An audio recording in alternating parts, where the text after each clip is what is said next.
I'm Alita, and this is my channel, The Midnight Librarian. Get that out of the way. There we go. And today I will be talking about my November wrap-up.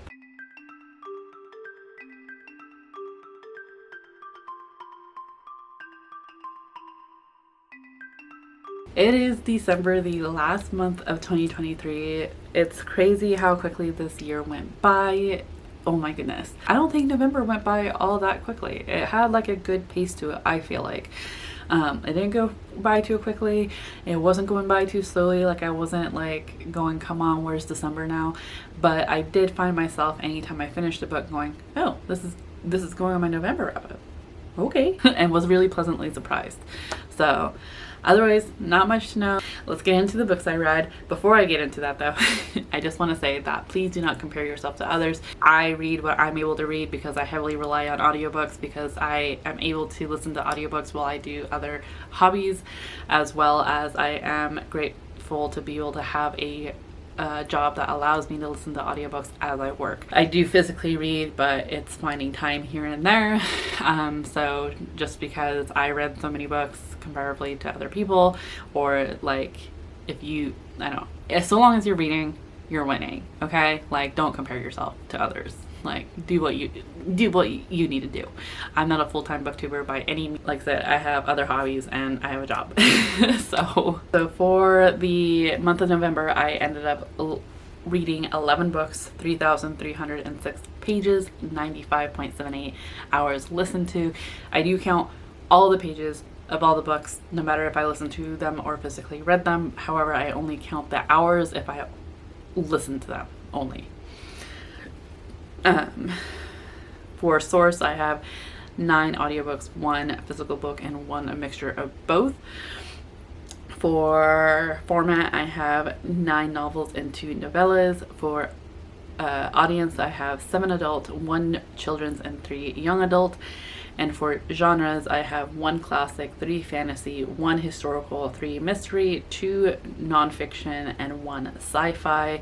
And then my rating breakdown is 0 1 star, 0 2 star, 2 3 star, 2 3.5 star, 3 4 star, 2 4.5 star, and 1 5 star, and as well as 1 that's not rated, giving my average for the month a 3.9.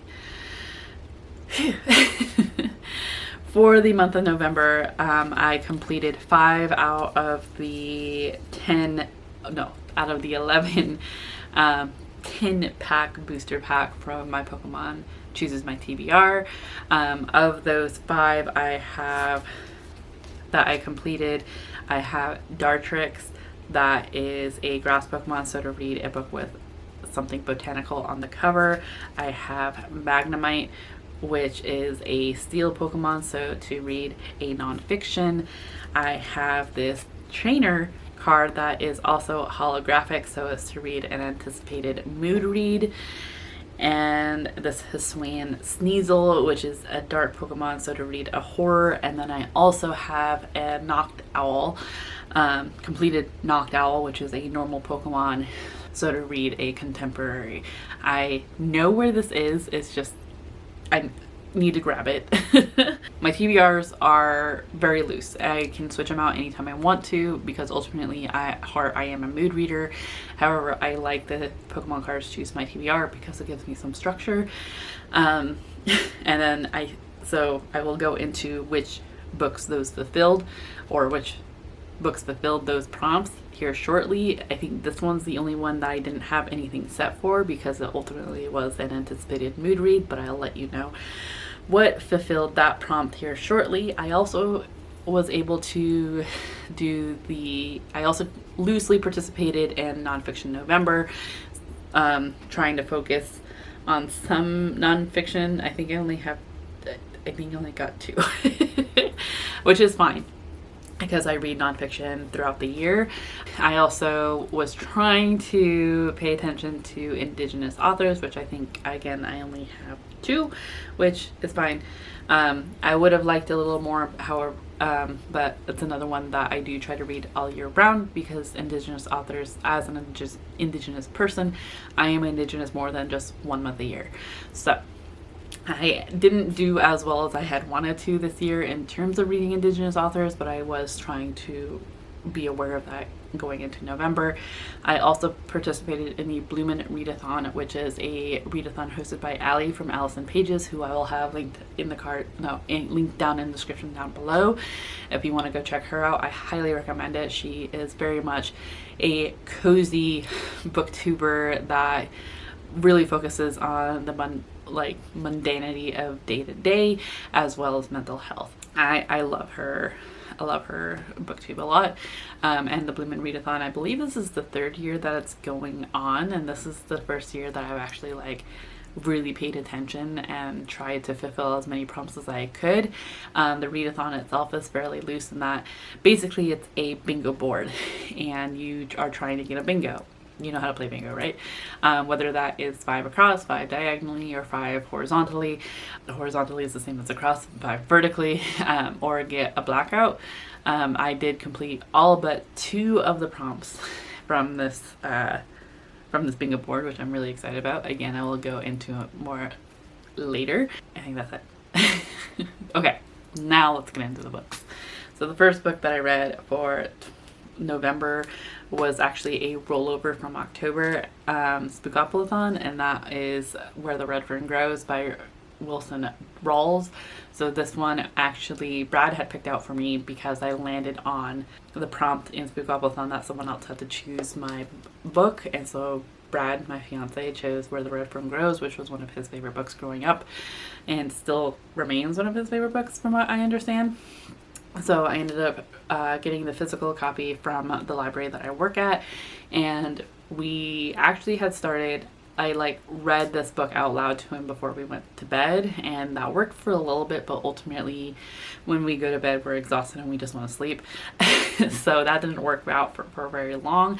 So by the time it got to November, I ended up getting the audiobook from Libby through our county library, and I was able to listen to this. Basically, we are following Billy, who as an adult ends up saving a hound dog and then reminisces on how his 2 hound dogs from when he was a kid. His family isn't very well off, and he is a boy desperate for some dogs. So it's him recounting how he ended up getting 2 hound dogs, little Anne, who is the brains of his dogs, and old Dan, who is the bronze, and kind of them just going into their adventures together. This ultimately gave me the vibe of a required reading from elementary school. I say that, but it's not one of those eye rolly do we really have to listen to this type of deal. I think I would have enjoyed this had it been a required reading back in elementary school, at least far more than Island of the Blue Dolphins. So it smells like the required reading of elementary school. Ultimately, I gave this 3 stars. I thought it was fine. It did end up making me cry by the end. Thought it was ultimately very sweet. I was trying to figure out how old it was. So this was published in 1961. And I think it was set before then, because there were some things that I'm like, but I thought it was a relatively fun and quick read once I actually got into it. The reading a chapter a night before I go to bed isn't always helpful because I don't always get to do it, and it's not always a full chapter. So it tends to take a lot longer than I think it's going to. But ultimately, this worked. This didn't complete a Pokemon TBR challenge, but did work for, was it 2 or 3? It worked for 3 prompts for the Bloomin' Readathon. The Daffodil prompt, which is to read a book about non-romantic love. This love in this book is between a boy and his dogs, very much so. The other one is the propagation prompt, which is to read a book that has an adaptation. Where the Red Fern Grows for sure has an adaptation. I have not seen it. I don't really want to, but I feel like Brad's gonna make me. So we'll see. And then the final prompt is the Earth prompt, and which I think it's to read a book published before a certain time, book published before 1990. Like I said, this book was published in 1961. So there's that. Oh, also, I ended up replacing a book from my 23 of 2023 challenge. Speak the Ocean is not available. It is I can't find it for purchase anywhere. It's no longer in print. No library that I'm aware of has it, or at least I wasn't able to get it through interlibrary loan at all. And I'd like to think our library loan connections are fairly strong. So I was not able to get it. So I figured, because I didn't have a say in what this book was necessarily in terms of like a random pick of sorts, I thought this would work well for the 23 of 23 challenge, so I went ahead and replaced it for that. So that's another book down for my 23 of 2023. The next book I already talked about in a review. It was available through it as an advanced listener copy through Libro FM. If you ever want to go check them out, I have my affiliate link down in the description down below.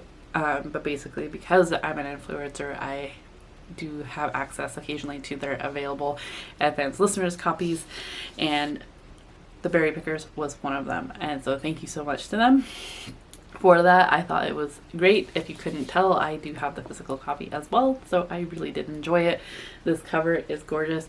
Ultimately, we are following two perspectives. Joe, whose family is Mi'kmaq, which is now in the territory of Nova Scotia, every year go down to Maine to pick blueberries as a way to earn money. When Joe is 6 years old, his younger sister Ruthie goes missing. She is 4 years old, and they are the youngest of, I believe, 6. The family and friends end up looking for her for weeks. Unfortunately, the farmer only gave them one solid week to look for her before going, time is money, you need to pick berries or I'll find other people to do so. And the police won't help them because they aren't citizens of the United States, and it also racism. So we kind of follow Joe and how this disappearance of Ruthie ends up affecting his family, the trauma that it brings, the grief that it brings, and the guilt that Joe feels for being the last person to see Ruthie. We are also following the perspective of Norma, who is a young girl who grows up in Maine, and there's some things in her family that she doesn't think quite adds up, but anytime she brings it up to her overbearing mother and emotionally unavailable father, her father seems to have a ready excuse, and her mother always claims to have a headache. Norma also ends up getting some anxiety from living with her mother because she feels like she has to walk on eggshells all the time because her mother is so overbearing. But when Norma is older and her mother is kind of in the throes of early signs of dementia, her mother lets slip something that reveals a family secret, and Norma then remembers all the inconsistencies throughout her childhood and has to figure out what it means to her. It's very emotional, very impactful. I thought it was really well done. Like I said, I have a full review out if you want to go check it out. So this one fulfilled my TBR, my Pokemon TBR for Dartrix, as it does have blueberries on the cover. It also is an Indigenous author, so for the reading Indigenous authored book for Indigenous Heritage Month. But it also worked for the cloud prompt for the Bloom and Readathon, which was to read an emotional book. I did nearly cry multiple times throughout this book. I would also say look up content warnings because there are some heavy topics throughout this book. This also worked for the variegated prompt, which was to read a book that no one else is talking about. I haven't heard anyone else talking about this. So also the White Lily prompt, which I believe is a book about grief or death or a heavy topic. Let me check and make sure. Yeah, a book that covers grief/death. As well as, oh my goodness, I didn't realize I had this for 4 prompts. It also works for the Ladybug prompt, which is a book with a cute cover but has an in-depth storyline. So, and then this book was also, and there had 2 narrators. It had sorry if I pronounced their names wrong, Aaliyah Warbus and Jordan Wanch, which I believe they did great on both. And then Anthony Heald is the one that narrated Where the Red Fern Grows, which I thought he did pretty well too. Next, I ended up listening to The Center by Aisha Manazir Siddiqui. I spelled that wrong in my notes. So like I said, listened to it. So this was narrated by Balavinder Sopal, and this one is another gorgeous cover, but we are following Anisa, who is Pakistani living in the UK. She has dreams of being a translator of great works of fiction or great works of literature. And she's already fluent in Urdu because she is Pakistani and pretty good with her English. So she's currently working as a translator for Bollywood films, which she doesn't think is utilizing her full potential. And she feels herself in a kind of rut.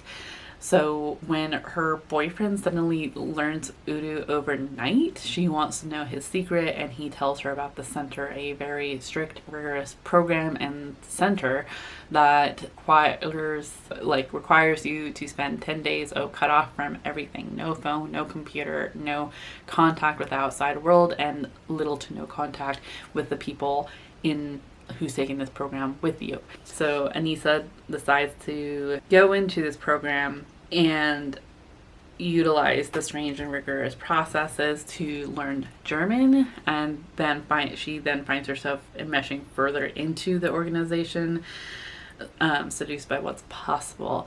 It was a very interesting book. It was really well narrated, I will give it that.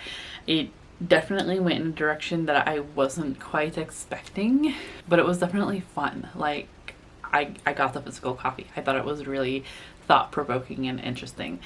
I don't know what else to say about it. I thought it was fun.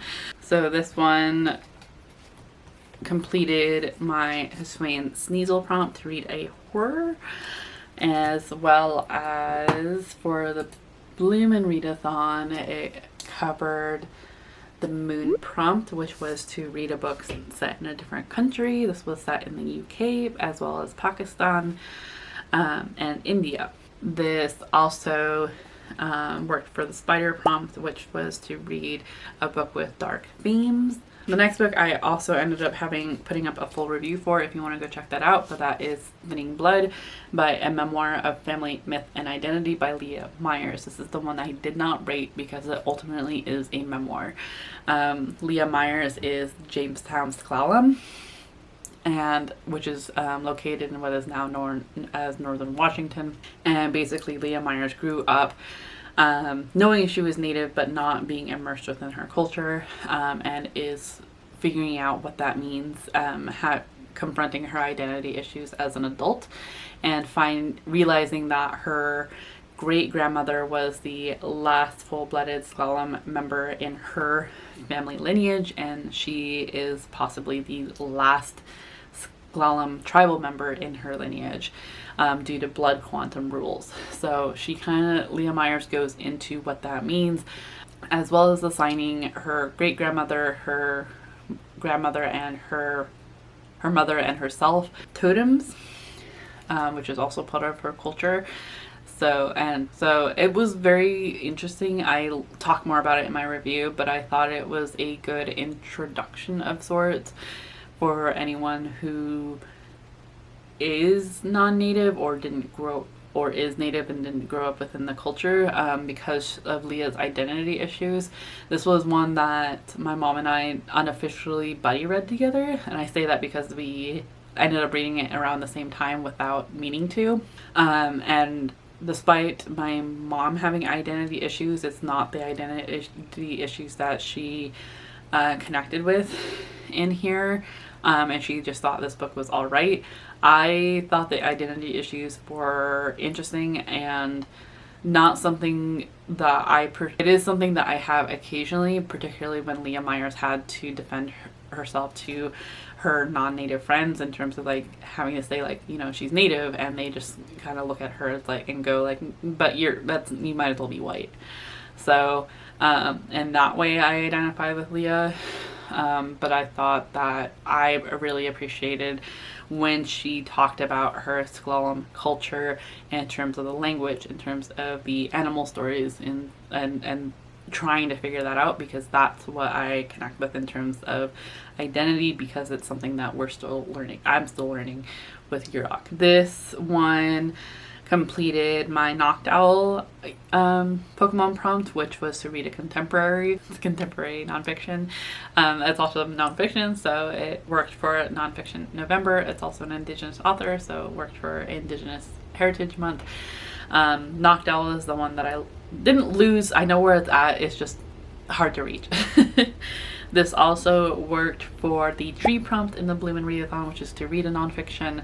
And I think that's all I have for it. The next one I have been meaning to get to for the last couple of months, and I blame Jan from Jan Agaton. I mentioned her channel a lot, and my apologies. I love watching her channel.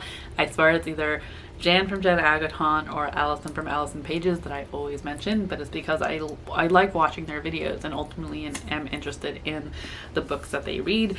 But I blame Jan for this book in particular because she loved it so much and kept talking about it that I'm like, okay, I need to read it.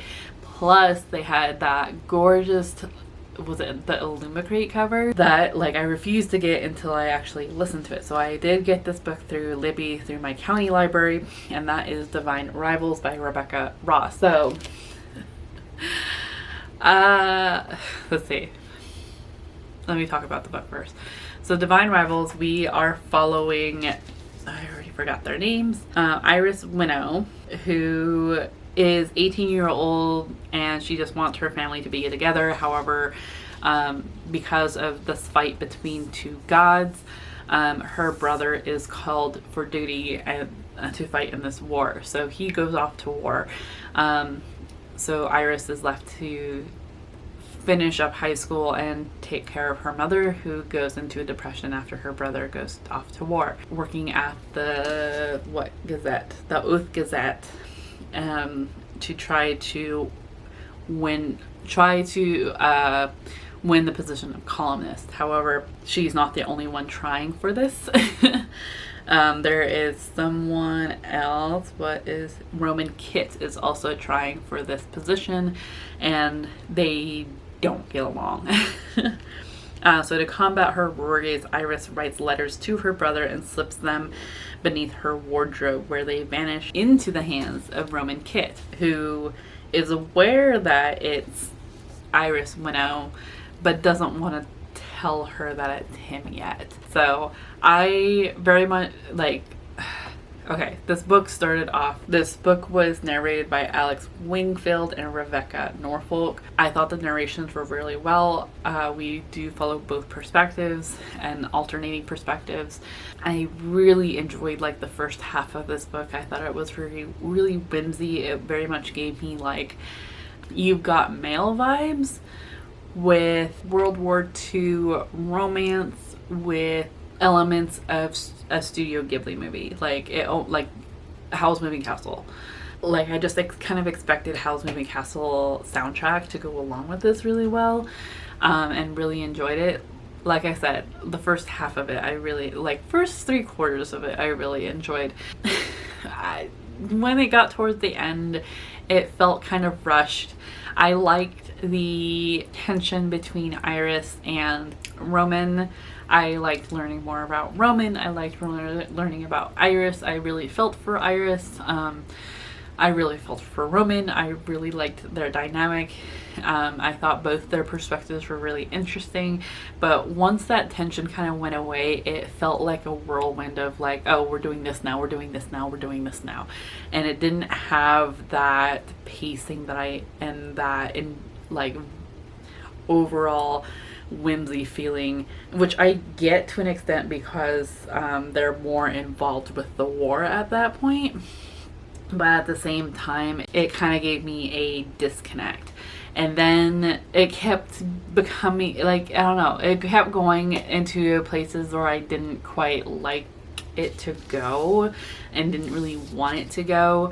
I don't know. I am curious about the second book for this. So ultimately, I did enjoy it. I think I rated it a 4, but I didn't enjoy it enough to want to spend so much money on that really pretty special edition of the book. Ultimately, couldn't justify spending that much money for a book I only thought was okay. I am curious to see where this goes. I'm hoping it goes back to the first like 3/4 of this book where it was very whimsy and emotional and we were connected more with the characters.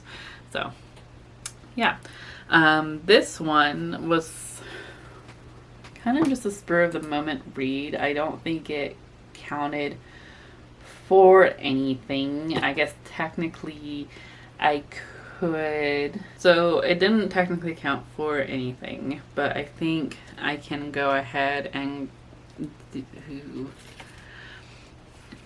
a mood read.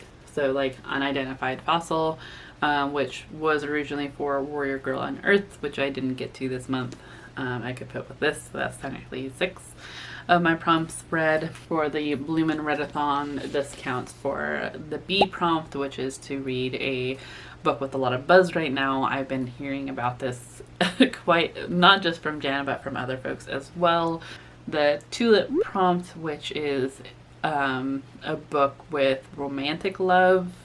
Okay, the next book that I ended up listening to was The Christmas Guest by Peter Swanson and was narrated by Esther Main. This one fulfilled my Gardenia's Bigger Trainer prompt because it's one that I was anticipating and hadn't thought about while doing my TBR, so this was my excuse to get it.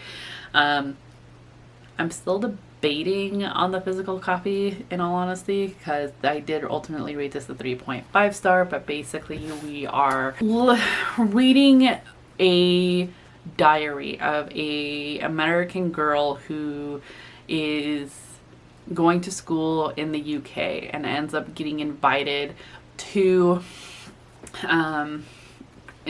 for Christmas by one of her classmates, and she gets to this estate and there seems to be something going on with the family. Like the classmate that invited her doesn't connect well with her parents, but her best friend seems to be her brother.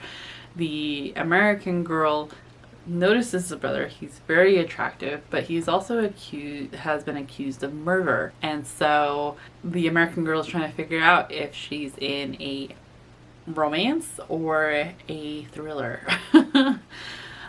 It was a very interesting book. I thought it was a really fun read. This was a novella. It was fairly short at 96 pages or 2.8 hours.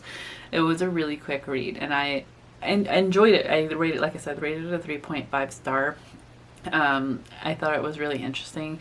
I have read Peter Swanson before. I read 8 Perfect Murders, which I thought was interesting. I think I will get a physical copy, and I think I like the US version. So yeah, it was fun. It's just a fun kind of like random moment read, it really. So yeah, and it kind of got me into the holiday spirit of sort, but it also made me curious about other like holiday thriller type things or like murder mysteries around the holidays.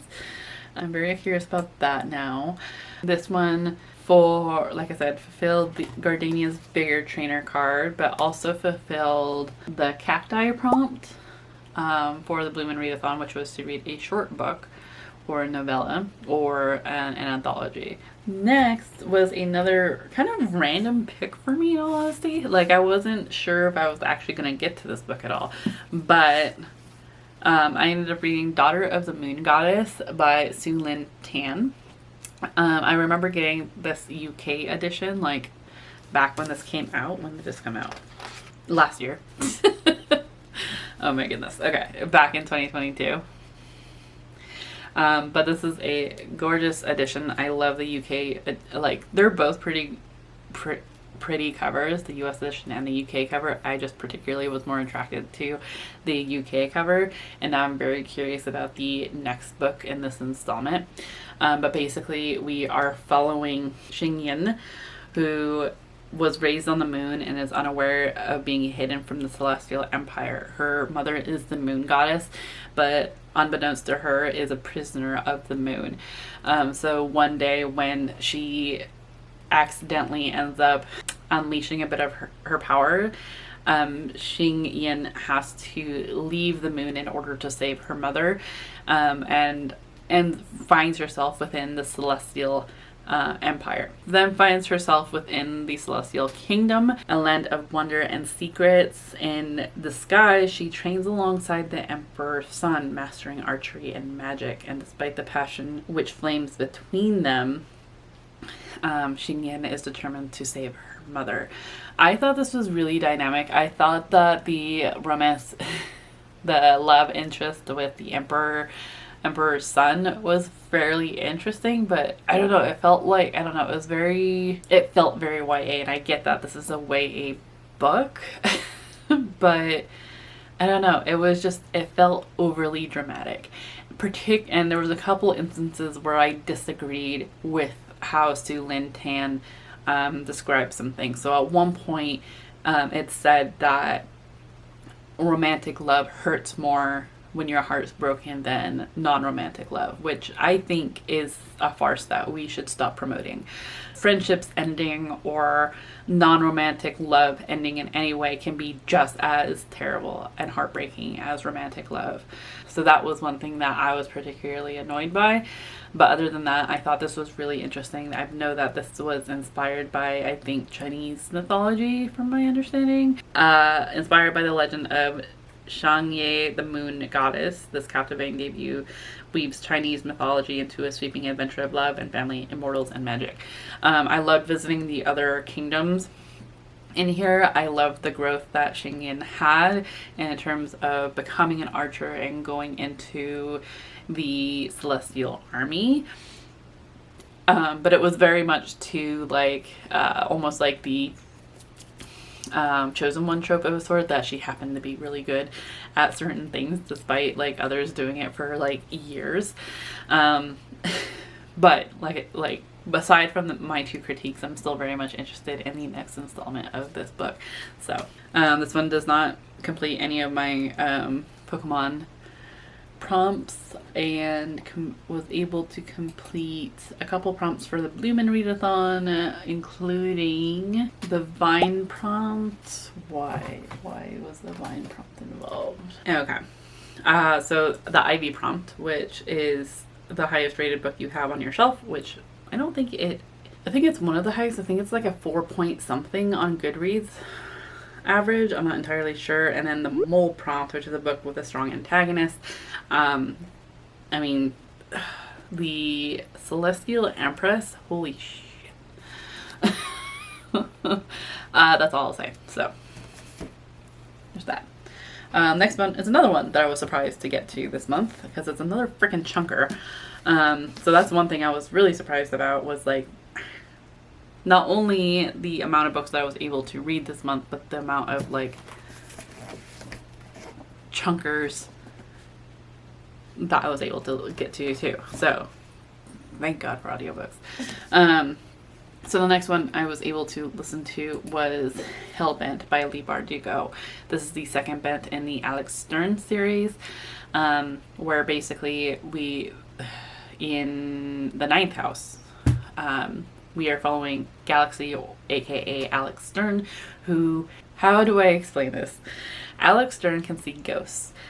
After being in a low point in her life and dealing with drugs and people that she shouldn't be involved with in Los Angeles, she wakes up after being found in a gruesome murder scene and is handcuffed to the hospital bed as a suspect when a dean from Yale, a highly prestigious university, comes to give her an offer that it's hard for her to refuse. Come to Yale, earn her degree, while being help keep the secret society of magic users in check at Yale. Alex then meets her Virgil.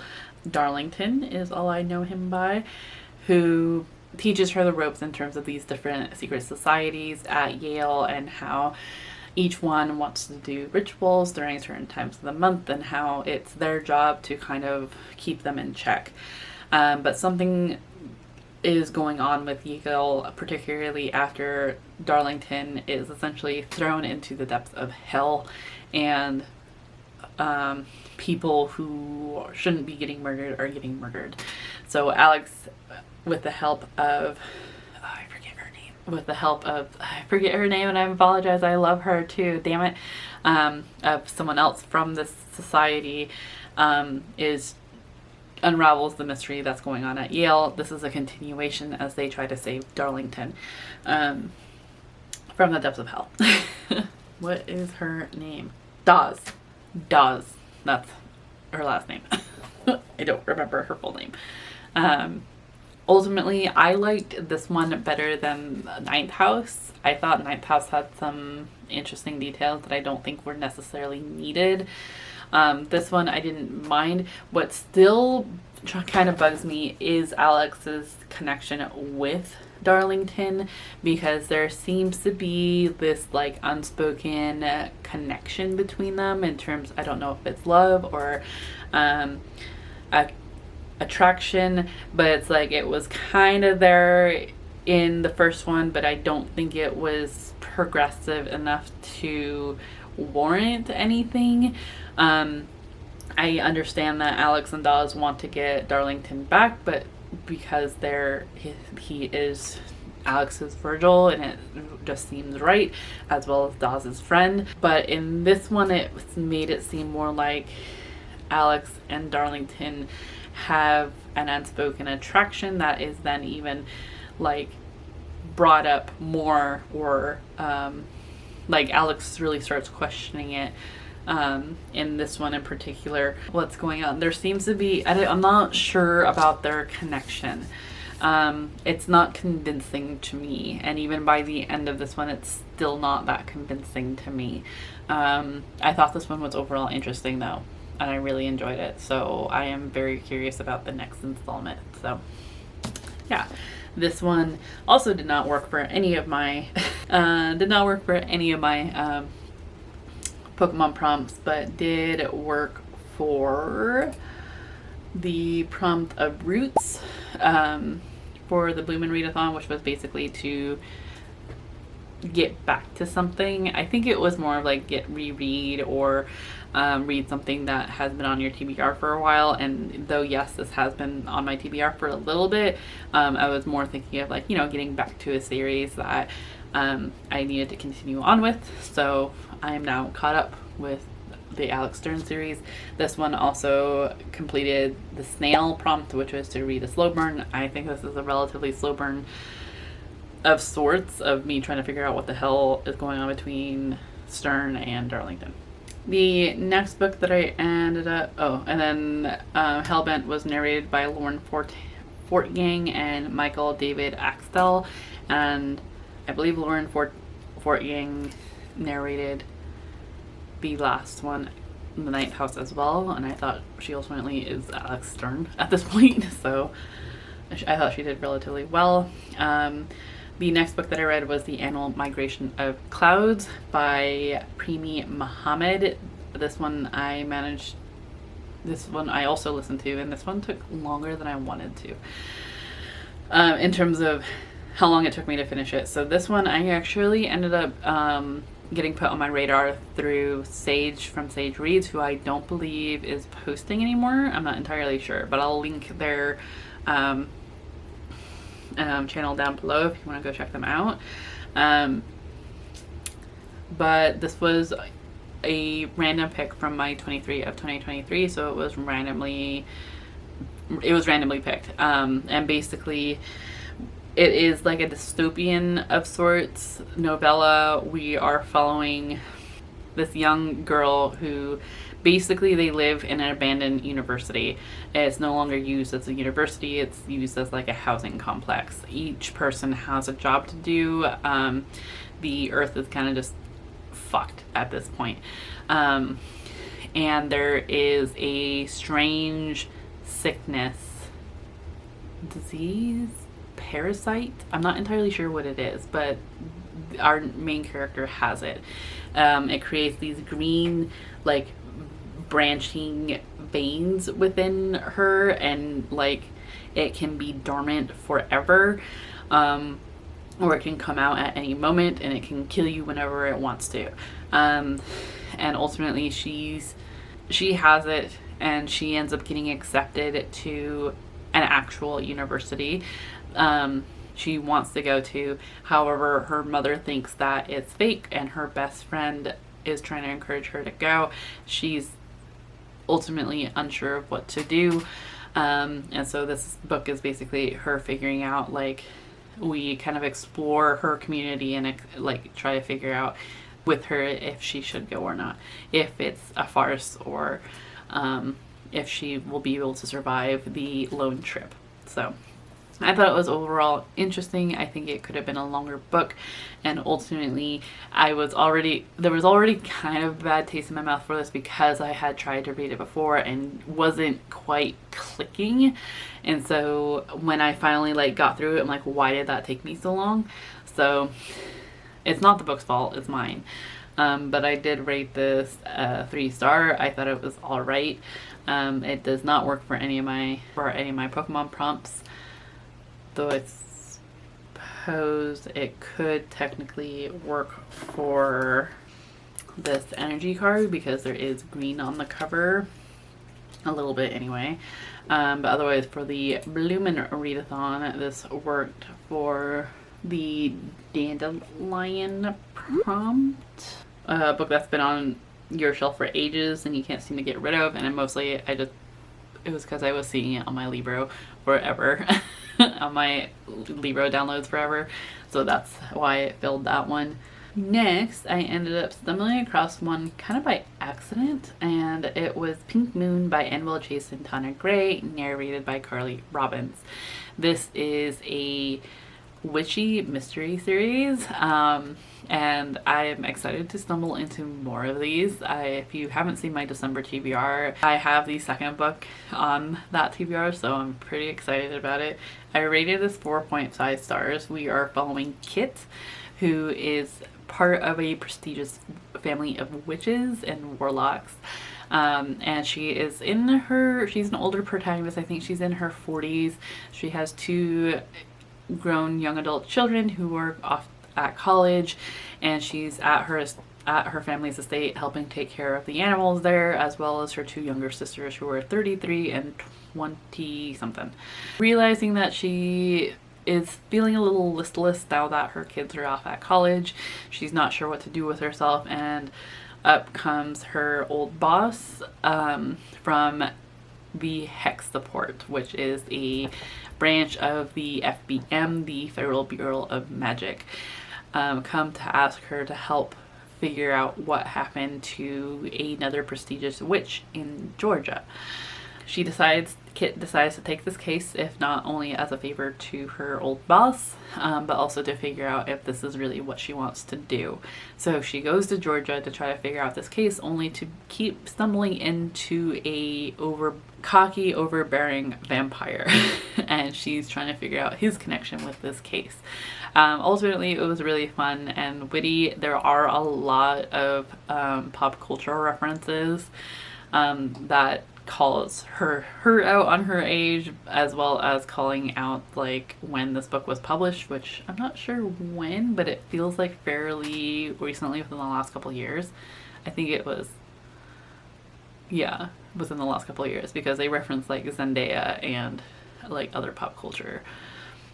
But ultimately it was really fun and I enjoyed it to the point where I want to read the next one. So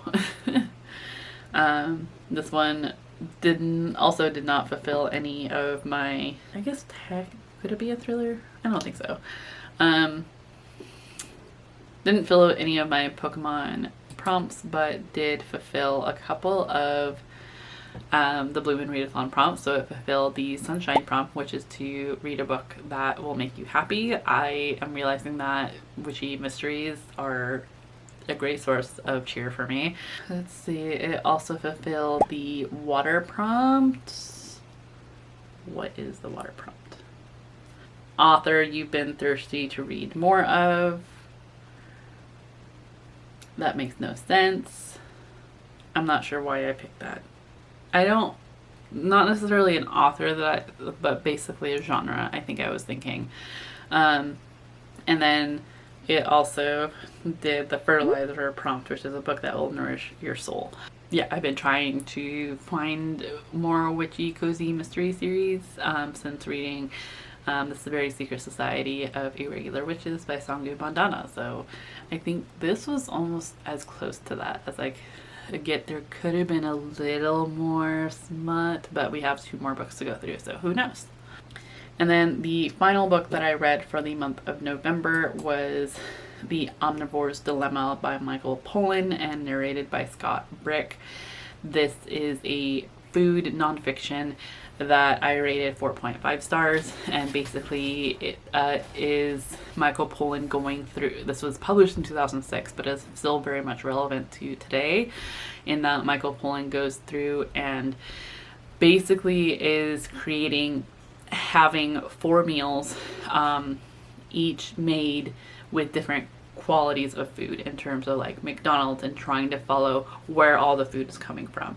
So for McDonald's, he tries to follow follow the food back to where it came from, and then forward and how it became his meal, essentially, and how secretive the food industry can be, particularly when it comes to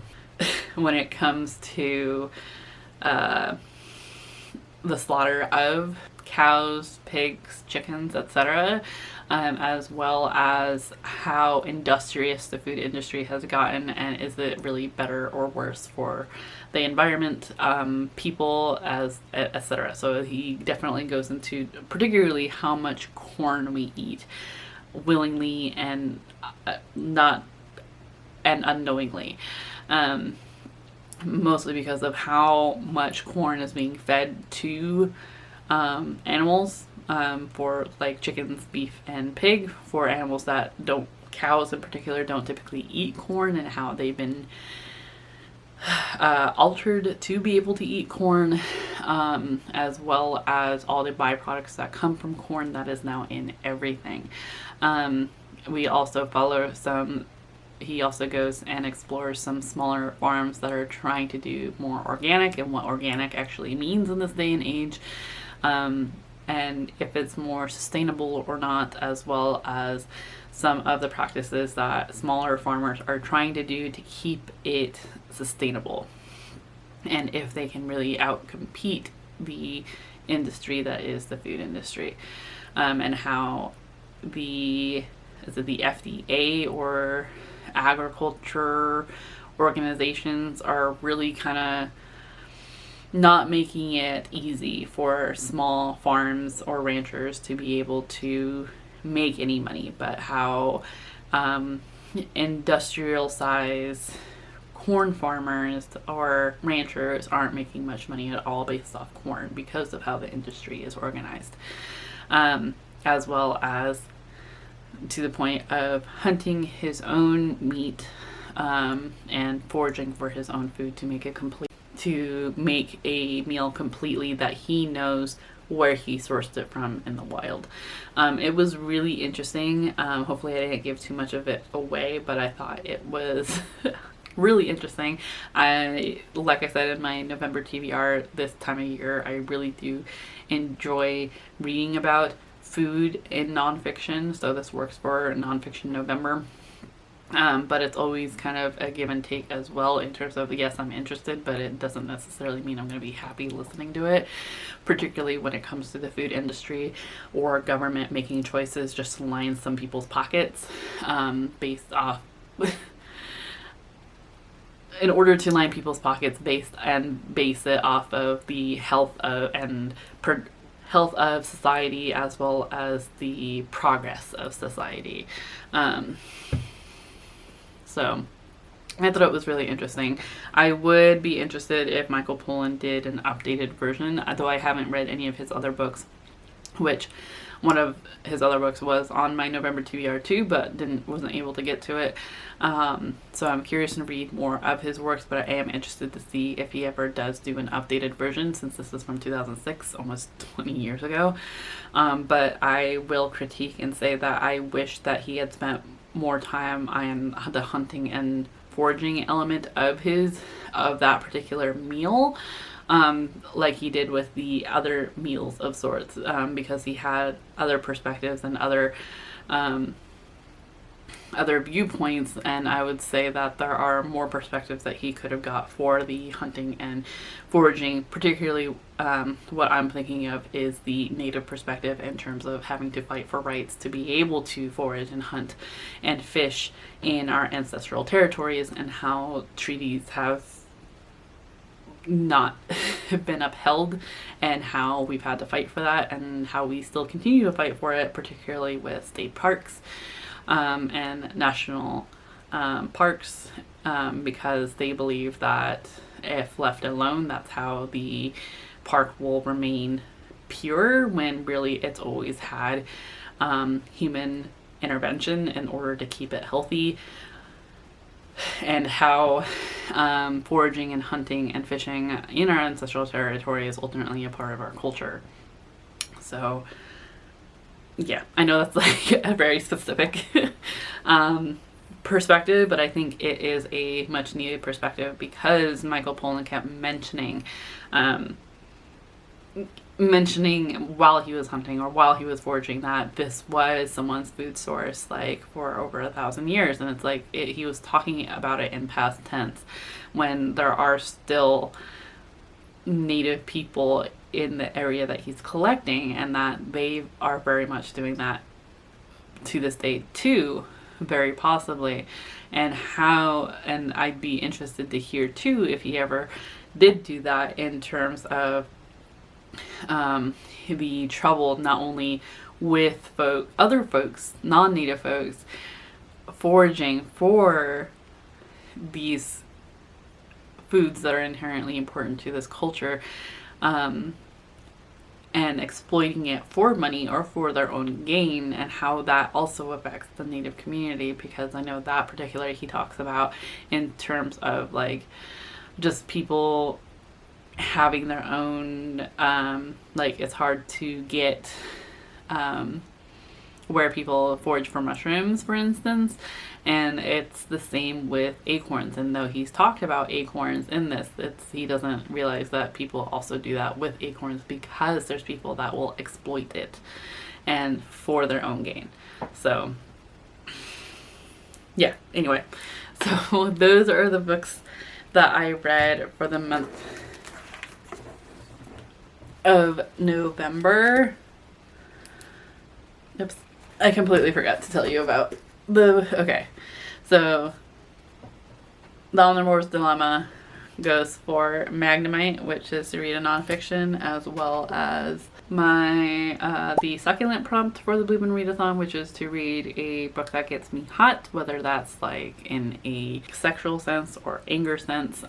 It's whatever that means to me, and I think more of an anger sense for the Omnivores Dilemma.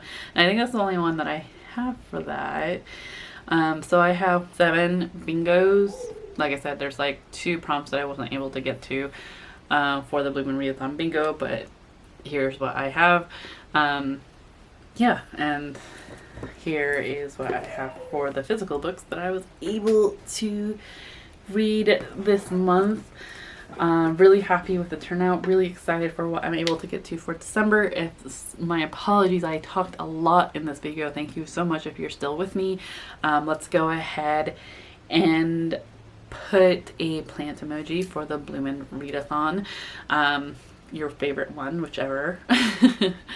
And thank you so much for your support and for sticking with it with me. Yeah, hope that you are doing well. Hope that you are in the mental mindset to enjoy your reading, and I will see you in another video very soon. Ciao.